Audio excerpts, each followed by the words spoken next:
নমস্কাৰ। আমাৰ গাঁৱত মানে কচুৰ নাটনি হৈছে, কাৰণ যিহেতু নেকি এতিয়া এইটো অফ ছিজন আহি গৈছে কচুৰ, সেইকাৰণে কচু পাবলৈ অকণমান আমাৰ গাঁৱত মানে দিগদাৰ হৈছে। তো সেইকাৰণে মানে আমাৰ ওচৰৰে গাঁও, ওচৰ মানে অকণমান দূৰ 8 কিলোমিটাৰমান হ'ব মোৰ হালপতি ঘৰ। তেখেতলোকৰ ঘৰলৈও মই আজি বহুত দিন হ'ল যোৱাও নাই। তাকে ভাবিছোঁ আমি সপৰিয়ালে মানে হালপতি ঘৰত এপাক মাৰি আহোঁ বুলি ভাবিছোঁ। তাকে সেই কচু কটাও হ'ব আৰু বোলে আপোনাৰ হালপতি ঘৰত ফুৰাও হ'ব। এই তাৰ আগতে দুআষাৰমান কথা পাতি লওঁ গাহৰি ফাৰ্মৰ বিষয়ে লৈ। মানে কি হ'ল বন্ধুসকল, প্ৰথম কথাটোৱে হৈছে কি, যদিহে আপুনি নতুনকৈ গাহৰি ফাৰ্ম এখন খুলিম বুলি ভাবিছে, তাত প্ৰথম বস্তুটোৱে আহিছে কি, আপোনাৰ আহি যাব ইনভেষ্টমেণ্ট।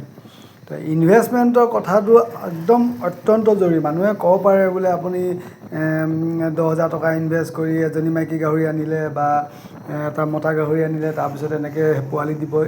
এইবিলাক কথা কোৱাতকৈ মানে যিটো এক্সপিৰিয়েঞ্চটোহে মেইন দেই।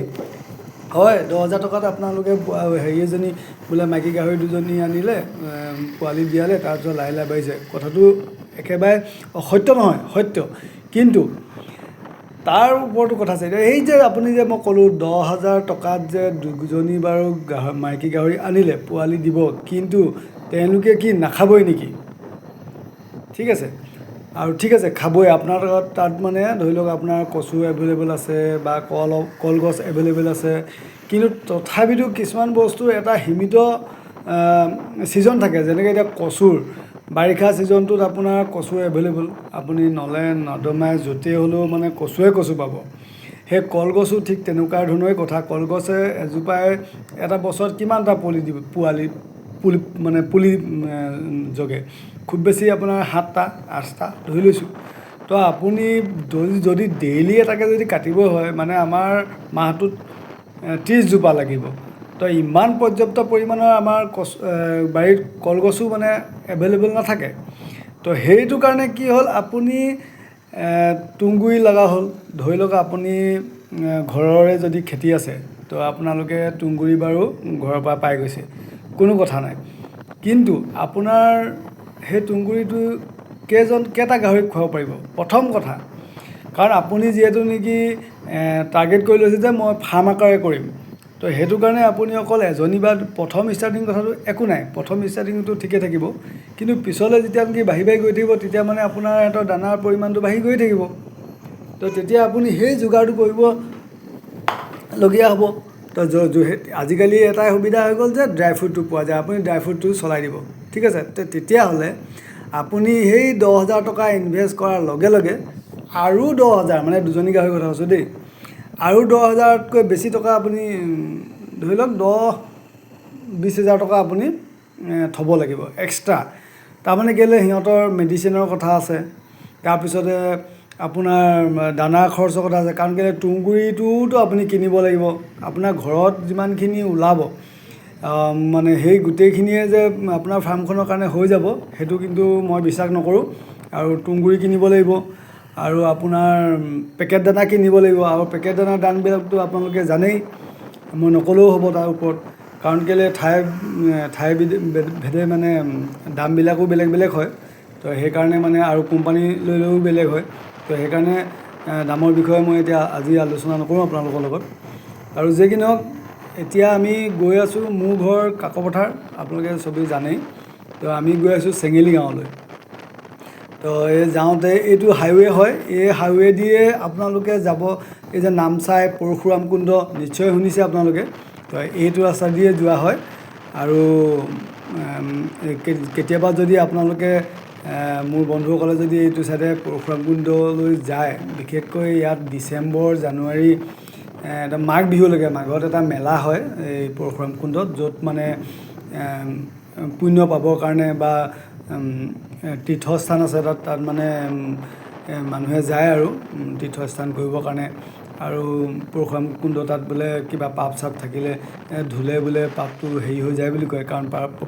কাৰণ পৰশুৰামে নিজৰ মাকক হত্যা কৰি তাতে গা ধুই পেলাই তেওঁ পাপমুক্ত কৰিছিলে।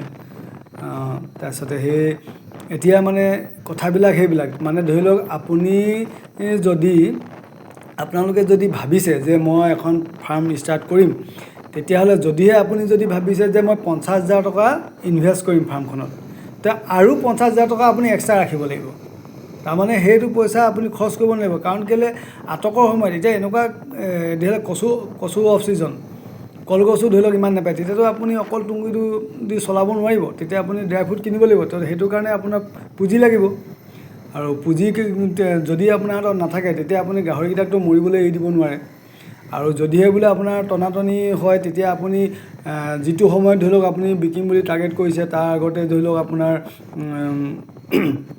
খোৱা বোৱা অসুবিধাৰ বাবে আপুনি যদি বোলে গাহৰিকেইটা বিকিম বুলি কয় তেতিয়া তাৰমানে কি হয় আপোনাক বেপাৰীয়ে সুবিধা ল'ব কাৰণ আপুনি যিটো উচিত মূল্য পাব লাগে সেই উচিত মূল্যটো নাপাব কাৰণ কেলৈ আপুনি যিহেতু নেকি খানাটো দিব পৰা নাই বা কিবা তেতিয়া আপোনাৰতো সিহঁতৰ স্বাস্থ্য পাতিও বেয়া হ'ব আৰু তেতিয়া মানে আপোনাৰ এই যিখিনি কষ্ট কৰিছে তো সেইখিনি মানে অথলে যাব সেইকাৰণে মই ভাবোঁ বন্ধুসকল আপোনালোকে যদিহে 50,000 টকা ইনভেষ্ট কৰিম বুলি ভাবিছে তেতিয়া আপুনি আৰু 50,000 টকা এক্সট্ৰা ৰাখিব তাৰমানে ধৰি লওক আপুনি টাৰ্গেট এটা ধৰি থওক মই 1 লাখ টকাৰ ভিতৰত এখন মই ফাৰ্ম ষ্টাৰ্ট কৰিম নতুনকৈ কম গাহৰি আনিম আৰু মইতো কওঁ প্ৰথম যদি আপোনালোকে ফাৰ্ম ষ্টাৰ্ট কৰে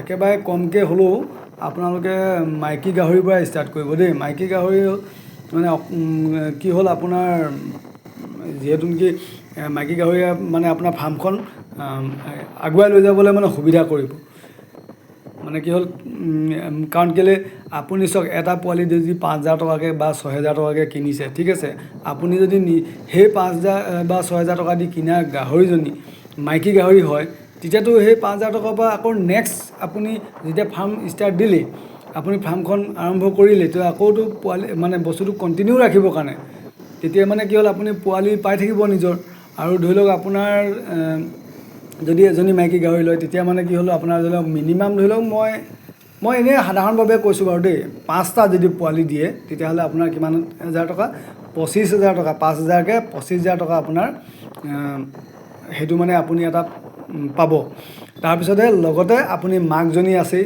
মাকজনীৰ সেইটো ধৰি লওক বনাছ বুলি ধৰি লওক আপুনি যদি ফাৰ্ম কৰে মাইকী গাহৰি মেইন আৰু নিজৰ ধৰি লওক এতিয়া 5টা পোৱালি দিলে তাৰে যদি আপোনাৰ মতা পোৱালিয়ে হয় তেতিয়াও আপোনাৰ লাভ আছে কাৰণ কেলৈ লাভ মানে কি আপোনাৰ সেইকেইটা আপুনি বিক্ৰী কৰিলে সেই 5,000 টকাকৈ বাচি গ'ল সেই 5,000 টকাকৈ আপোনাৰ 25,000 টকা ভালেখিনি দানা আহিব তো বস্তুটো মই সেইকাৰণে আপোনালোকক কথাটো এই ভিডিঅ'টো আজি প্ৰস্তুত কৰিছোঁ কাৰণ বহুতে মই দেখোঁ মানে কয় শুনো বোলে 10,000 টকাত দুজনী মাইকী গাহৰি আনিম এনেকৈ পালিম তেতিয়া মই মোৰ লগত যোনে আজিলৈকে এনেকৈ ধৰি লওক আলোচনা কৰি পেলাই গাহৰি ফাৰ্ম মানে কৰিবৰ কাৰণে আলোচনা কৰিছে মই তেওঁলোকক সদায় এটাই মই আহ্বান জনাওঁ যে আপোনালোকে যদিহে ফাৰ্ম কৰিম কৈছে দুদিন দেৰি হ'ব কিন্তু আপোনালোকে এই মাইকী গাহৰিৰ পৰাই ষ্টাৰ্ট কৰক কাৰণ কেলৈ আপুনি দুটা কাৰণে কৰিব লাগিব পোৱালি প্ৰডাকশ্যনৰ কাৰণেও আপুনি কৰিব লাগিব আৰু আপোনাৰ মাংসৰ কাৰণেও কৰিব লাগিব কাৰণ দুইটাই যাতে মানে আপোনাৰ অকল পোৱালিৰ কাৰণে কৰিলে ধৰি লওক আপুনি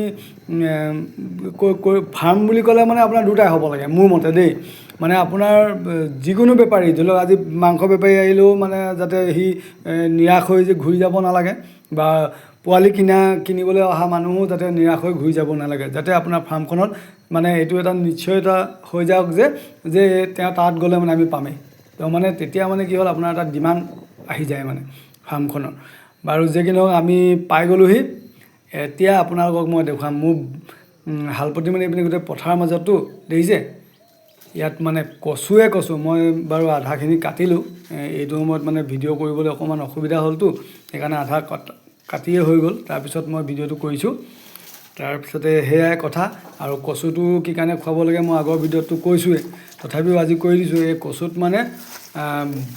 মানে বেছি পৰিমাণৰ আইৰণ থাকে আৰু তাতে এইখিনি ক'লা কচু চাওক আপোনালোকে ধন্যবাদ আজিলৈ আহিছোঁ বাই বাই